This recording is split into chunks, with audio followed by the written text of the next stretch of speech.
بسم اللہ الرحمن الرحیم۔ حمید نے بیان کیا اور ان سے انس رضی اللہ عنہ نے بیان کیا کہ نضر کی بیٹی ربی رضی اللہ عنہ نے ایک لڑکی کے دانت توڑ دیے۔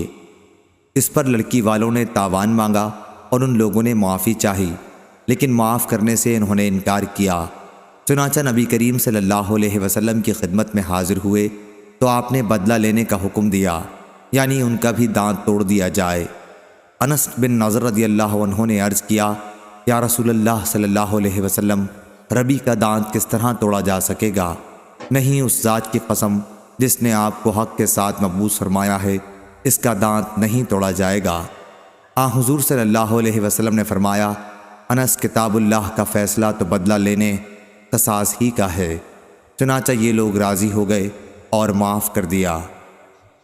پھر آپ نے فرمایا کہ اللہ کے کچھ بندے ایسے بھی ہیں کہ اگر وہ اللہ کی قسم کھا لیں تو اللہ تعالیٰ خود ان کی قسم پوری کرتا ہے۔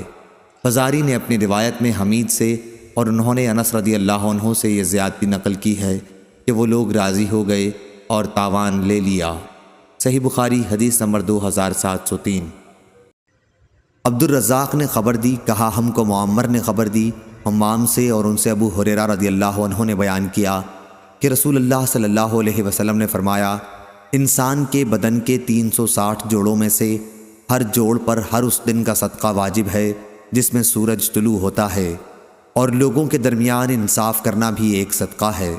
صحیح بخاری حدیث نمبر 2707۔